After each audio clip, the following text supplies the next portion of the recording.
Mon père a laissé un message vocal. Noël est annulé. Attendez-vous à un appel de mon avocat. Je n'ai pas discuté, j'ai simplement répondu par SMS, compris. Ensuite, j'ai discrètement retiré mon nom de l'hypothèque de 320 000 $. Étage 48 heures plus tard, 67 appels manqués. Leur avocat a paniqué, suppliant pour des réponses. Mon téléphone vibrait violemment sur le comptoir de la cuisine. C'était encore papa. Noël est annulé. Attendez-vous à un appel de mon avocat. Son message vocal était froid, sec, le genre de voix qu'il utilisait lorsqu'il voulait vous faire sentir petit. Je n'ai pas rappelé, je n'ai pas discuté. J'ai simplement répondu par SMS, compris. Et puis, dans le calme froid et calculé qui m'a envahi, j'ai ouvert mon ordinateur portable.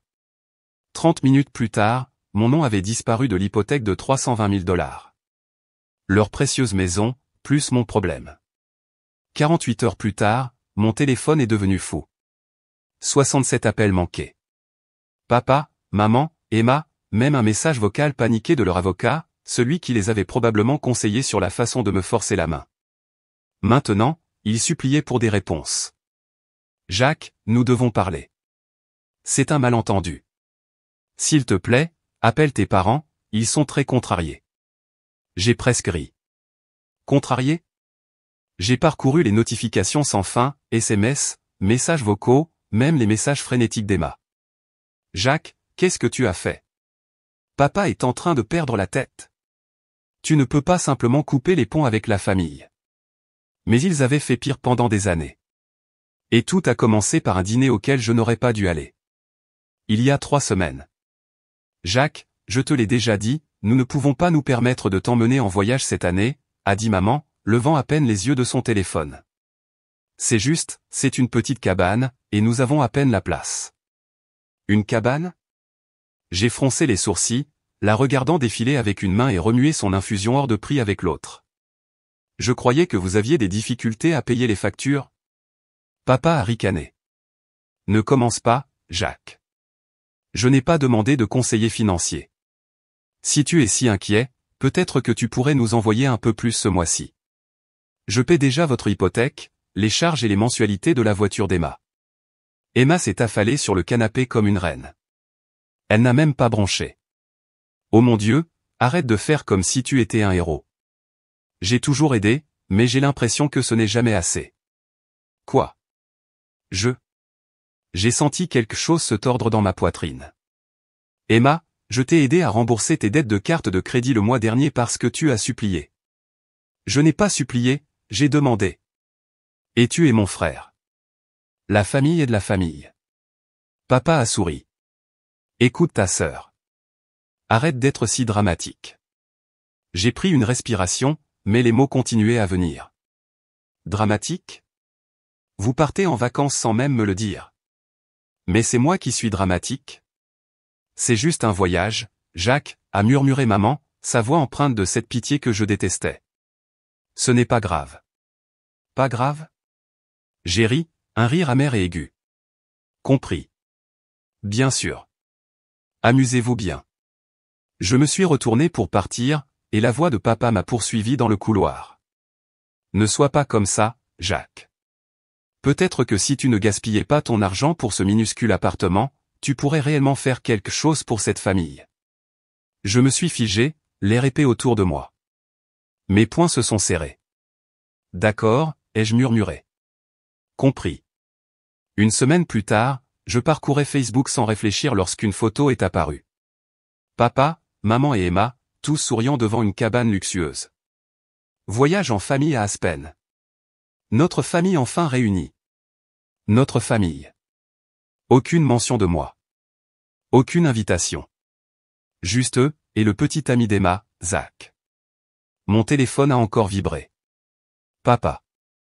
Salut, peux-tu m'envoyer 200 $ de plus? Nous sommes à court d'argent ici. Internet est instable, alors Venmo est probablement le mieux. J'ai regardé le message, puis la photo. Les rires sur leur visage, la façon dont ils se tenaient près les uns des autres. Mes doigts ont bougé tout seuls. Désolé, je ne peux pas aider. Profitez de votre voyage en famille. 5 minutes plus tard, le SMS d'Emma est apparu.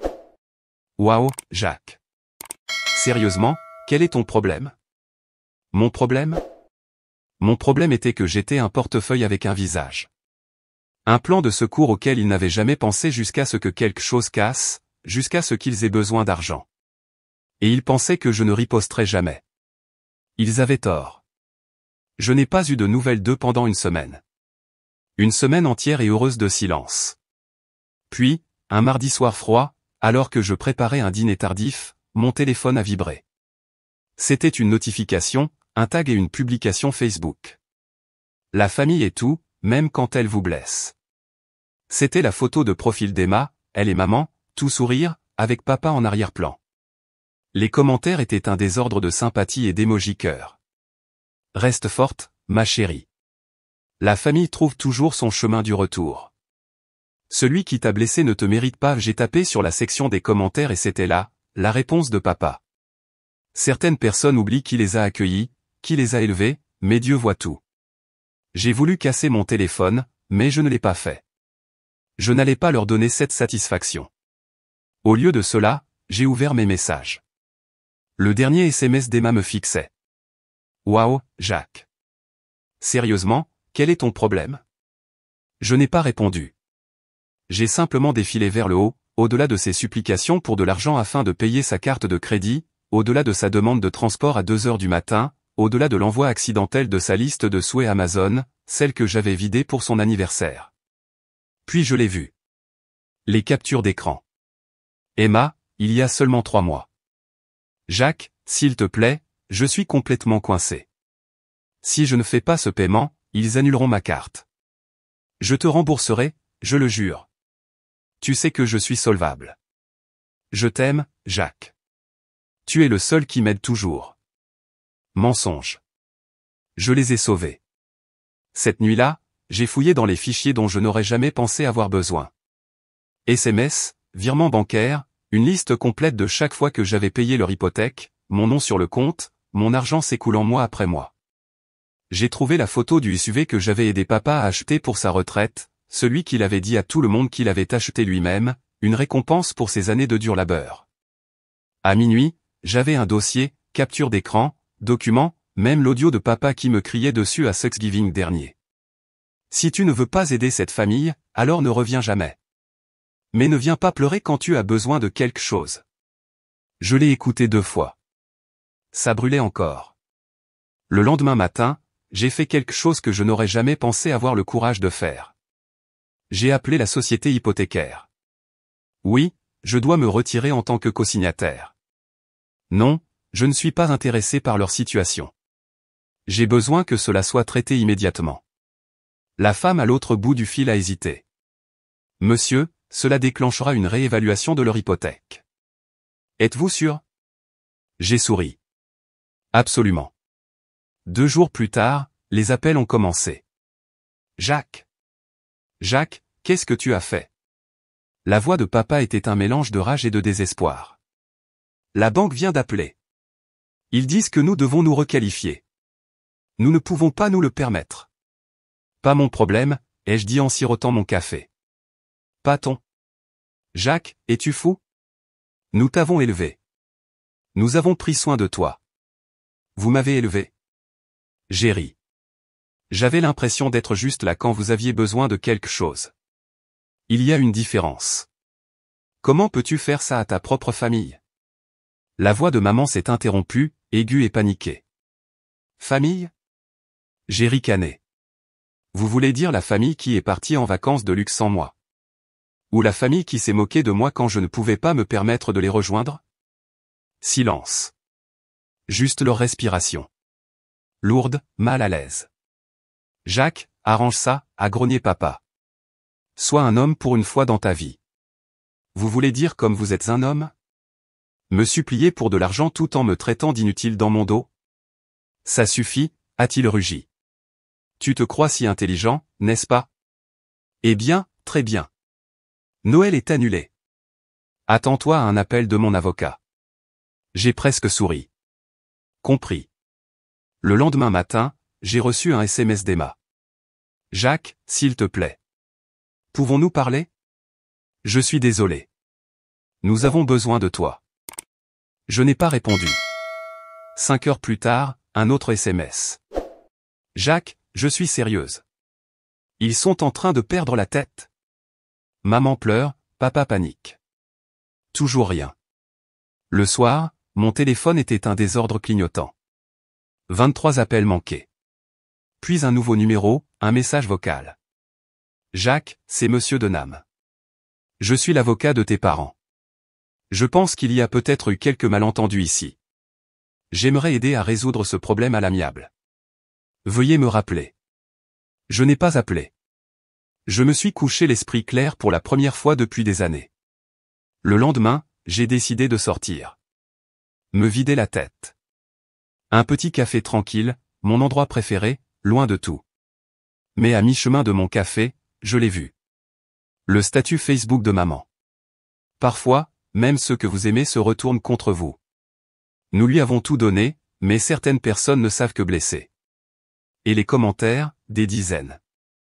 Des gens que je n'avais pas vus depuis des années, me traitant de monstre, de serpent, de gosse égoïste. Et puis le commentaire d'Emma. Nous avons tout fait pour lui. Il a tout jeté.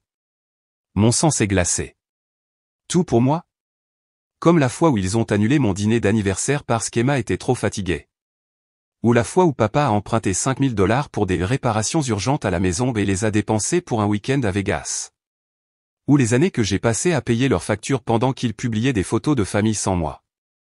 J'ai fini mon café, j'ai tapoté mon téléphone et cette fois, j'ai posté.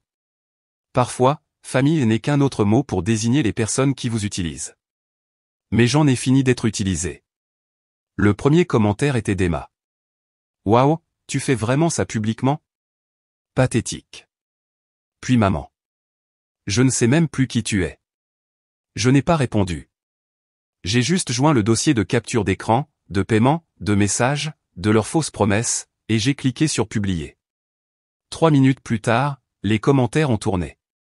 Attends, est-ce vrai, Jacques? Ils ont dit à tout le monde que tu les avais laissés sans rien. Bon sang, c'est de la folie. Le profil de maman s'est éteint dans l'heure. Mais les messages pour moi ne se sont pas arrêtés. Mon téléphone s'est allumé comme un arbre de Noël. 42 appels manqués, puis 60, puis 67, et les messages vocaux, supplications, cris, pleurs. Le dernier de papa était un murmure. Jacques, tu ne peux pas faire ça. S'il te plaît, parle-moi. Je l'ai sauvegardé. Et je me suis éloigné, les laissant affronter la vérité par eux-mêmes. Ils pensaient que c'était fini. Ils pensaient que leurs messages vocaux désespérés, les menaces vides de leur avocat et le message Facebook larmoyant de maman me feraient plier, que je reviendrais en rampant, comme je l'avais toujours fait. Mais ils ne me connaissaient plus. Pas cette version. J'ai fixé la date de la rencontre, un dîner familial tranquille à la périphérie de la ville, sur un terrain neutre. J'ai choisi une banquette au fond, d'où je pouvais voir la porte. Je ne leur ai pas dit que j'amenais quelqu'un d'autre. À 18 heures précises, ils sont arrivés, papa, maman et Emma. Pas de Zach cette fois. Juste 3, regardant autour nerveusement. La mâchoire de papa était serrée, maman serrait son sac à main comme si c'était une bouée de sauvetage, et Emma se cachait derrière des lunettes de soleil, même si le restaurant était faiblement éclairé. Ils se sont glissés dans la banquette, mais je suis resté silencieux, les regardant chercher leurs mots. Jacques, nous ne voulons pas que ça empire, a commencé papa, la voix forcée et tendue. Nous sommes une famille. Nous pouvons arranger ça, n'est-ce pas? Je me suis penché en arrière, croisant les bras. Parce que la dernière fois que j'ai vérifié, vous m'aviez dit que Noël était annulé et que j'entendrais parler de votre avocat. Maman a tendu la main, sa main tremblant légèrement. Jacques, s'il te plaît. Nous étions contrariés. Nous avons dit des choses, nous avons menti à ton sujet. Vous avez menti à mon sujet, ai-je rétorqué, publiquement. Vous m'avez fait passer pour un monstre pendant que vous me vidiez de mon argent. Ce n'est pas juste. Tu as fait ça. Tu l'as rendu public, a murmuré Emma, sa voix étouffée derrière ses lunettes de soleil. Pourquoi les jeux rendus publics? Quand papa a publié que je n'étais qu'un enfant inutile qui faisait un caprice? Ou quand tu as ri dans les commentaires? Ou quand vous êtes tous partis en vacances en famille sans moi et que vous l'avez publié partout? Le visage de papa est devenu rouge. Assez de ce culpabilisant.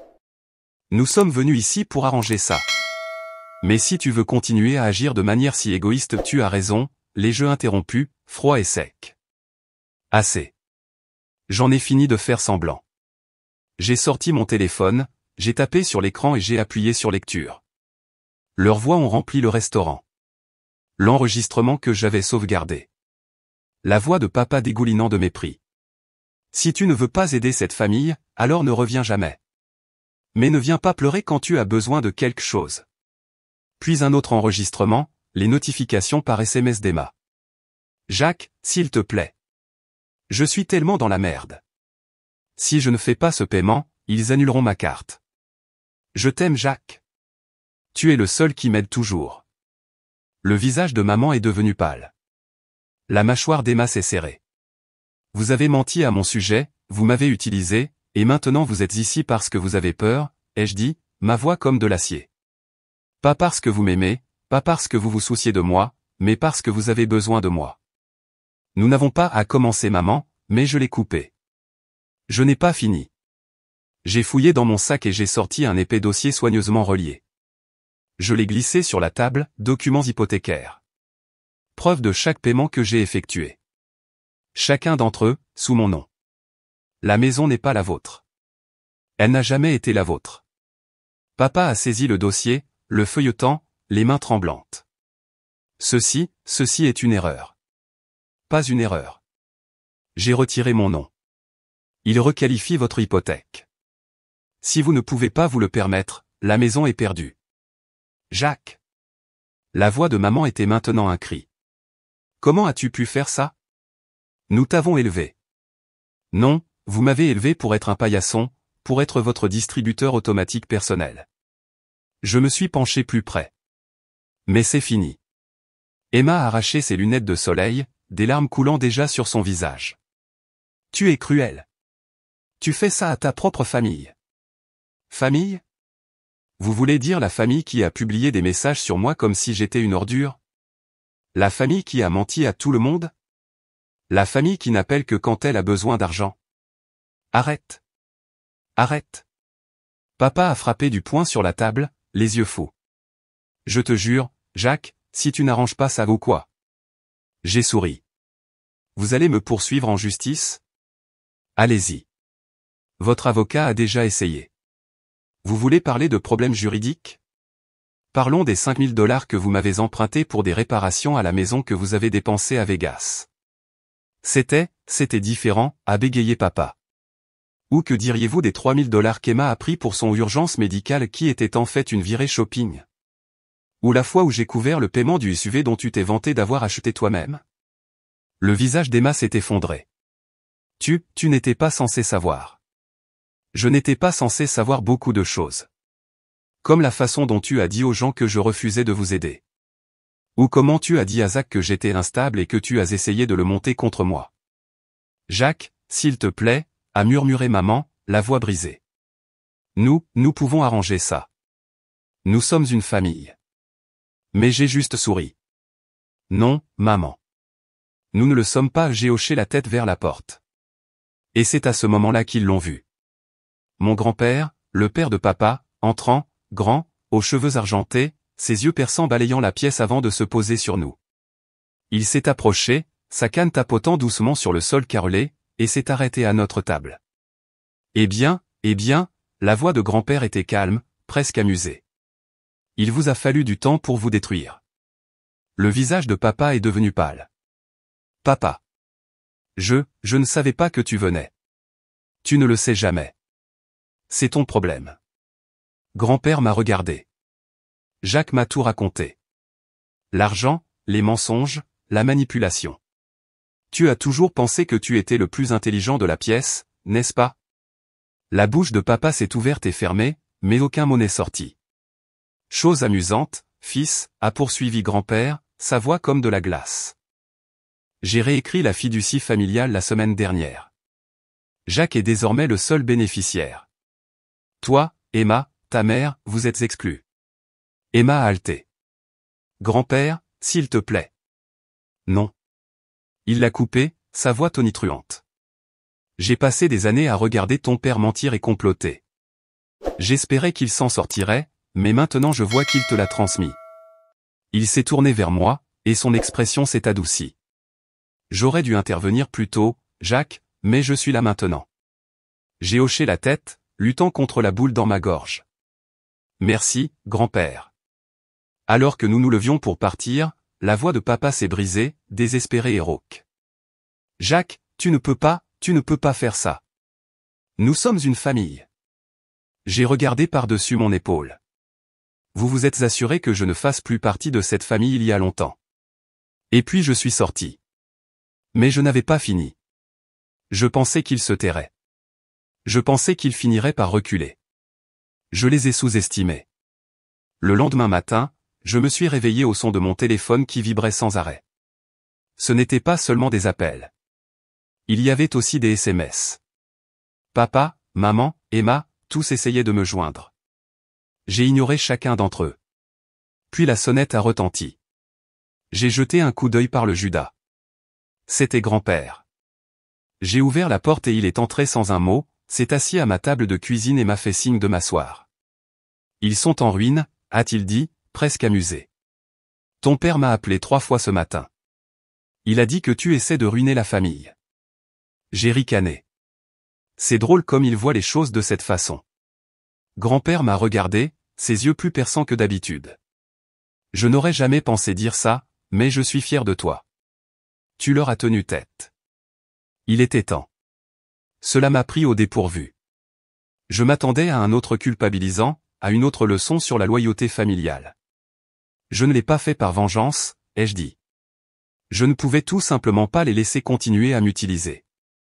Plus maintenant. Il a hoché la tête, a pris une gorgée du café que je lui avais versé, puis s'est penché en arrière. Ton père pense qu'il est intouchable. Il l'a toujours pensé. Il n'a jamais pensé que son propre fils serait celui qui le détruirait. Juste à ce moment-là, mon téléphone a de nouveau vibré. Cette fois, c'était un message vocal. Je l'ai écouté à haute voix. Jacques, fils, ça a assez duré.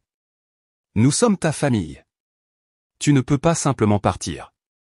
Ta mère n'arrête pas de pleurer. Emma ne sort pas de sa chambre. Tu nous as humiliés. S'il te plaît, reviens. Parlons-en. Ne déchire pas cette famille.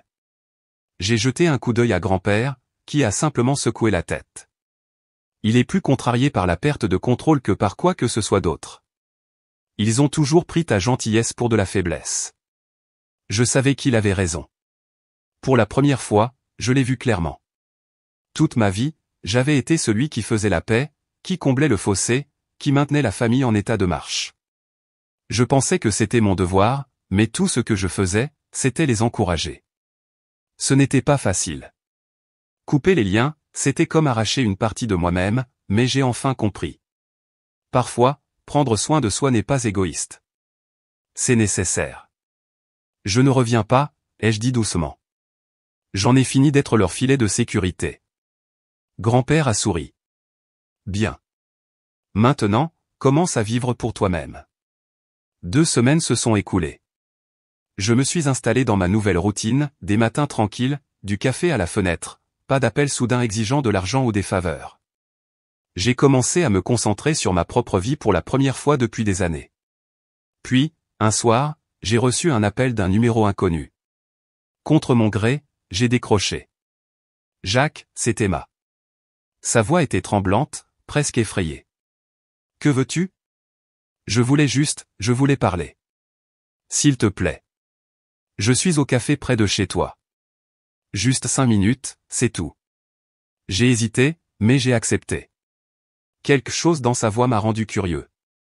Quand je suis arrivé, elle était assise près de la fenêtre, fixant sa tasse. Elle a levé les yeux quand je suis entré, et ses yeux étaient rouges et gonflés. Tu as l'air horrible, ai-je dit, sans méchanceté. Elle n'a pas protesté. Je sais. J'ai réfléchi à tout, à ce que j'ai fait, à la façon dont nous t'avons traité. Ce n'était pas bien. Je me suis assis en face d'elle. Tu te rends compte de ça seulement maintenant? Non. Je le savais depuis longtemps. Je m'en fichais, c'est tout. Tu arrangeais toujours tout, même quand on te blessait. Je pensais que c'était comme ça que ça devait être. Eh bien, ce n'est pas le cas. Elle a hoché la tête, ses mains tremblant. Maman et papa sont en train de perdre la tête. Ils essaient de trouver comment garder la maison. Papa a même envisagé des prêts, mais son crédit est ruiné. Maman me reproche tout. Elle dit que si je n'avais pas été aussi égoïste, tu n'aurais pas craqué. Je n'ai rien dit. Je l'ai laissé parler. Je suis désolé, Jacques, a-t-elle murmuré, levant à peine les yeux. Je sais que ça ne règle rien. Je voulais juste, je suis désolé. J'ai pris une grande inspiration. Tu sais ce qui est le pire? Je voulais aider. Je l'ai toujours voulu. Mais ce n'était jamais assez pour vous. Vous aviez toujours besoin de plus. Et quand j'ai finalement arrêté, vous avez tous agi comme si je vous trahissais. Emma s'est essuyé les yeux. Tu as raison. Je ne le voyais pas comme ça. Je pensais juste que tu serais toujours là. Plus maintenant. Elle a hoché la tête, l'air vaincu. Je vais te laisser tranquille. Je voulais juste le dire. Alors qu'elle se levait pour partir, j'ai pris la parole. Emma. Elle s'est retournée, surprise. Arrange ta vie. Arrête de compter sur les autres pour régler tes problèmes. Tu es assez grande pour prendre tes responsabilités. Elle a esquissé un petit sourire brisé. J'essaie. Vraiment. Je n'ai pas offert de pardon. Je n'en étais pas encore là. Mais je ne l'ai pas repoussé non plus. Ce soir-là, grand-père m'a rappelé. Ton père essaie toujours de sauver la face, disant aux gens que tu reviendras, que tu fais juste un caprice. Je n'ai pas pu m'empêcher de rire. Il n'arrive vraiment pas à accepter que j'en ai fini, n'est-ce pas? Il ne le fera jamais. Mais ce n'est plus ton problème. J'ai raccroché en me sentant plus léger que je ne l'avais été depuis des années. La vérité était dehors. Le jeu était terminé. Je ne savais pas ce qui allait se passer ensuite. Mais pour la première fois, je n'ai pas ressenti de peur. Juste la paix. J'étais libre.